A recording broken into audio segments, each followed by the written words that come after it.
It's finally here. The 2016 S.League season kicks off this weekend with all eyes on former Liverpool and Arsenal winger Jermaine Pennant, who'll be making his competitive debut with the Tampines Rovers. I'm with John Wilkinson, former Singaporean international, to look ahead of the new season.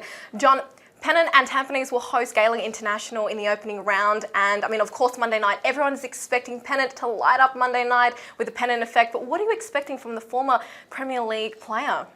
I expect quality, I expect good set-piece delivery, and he should be just a little step or half a step ahead of everybody else on the field. But let's not expect too much. It's a difficult league to come into straight away and completely light it up, as you've mentioned. It just doesn't happen straight away. He's going to feel himself around the S-League.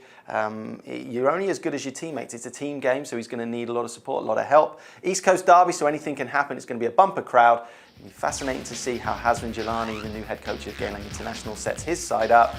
The experience of Dan Bennett, Indra Shadan, Issa Halim's come in there now, but I think Tampines is just too strong, too much quality, Nicole. So I expect Tampines to come out on top by at least a couple of goals. Now, it's also interesting that Pennant will also feature in his documentary and autobiography film his experience in Singapore.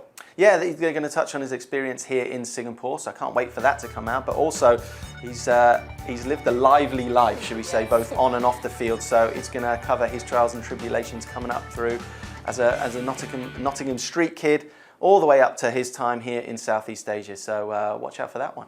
And the season kicks off this Saturday between Brunei DPMM and Albirex Negara at Jalan Besar Stadium. So, I mean, you're looking forward to that game as well, right? Can't wait for that. Can't wait for that. Two silverware holders. Albirex, we know what to expect from them. They'll have some young quality, and their metronomic passing style should be easy on the eye. But Brunei DPMM. Well, I mean, what are the chances of them defending their title with former Premier League manager Steve Keane? It's going to be tough for them. It's really going to be tough because they are the one side that's weakened this year because of the new rules only allowing for 3 foreign players to take the field.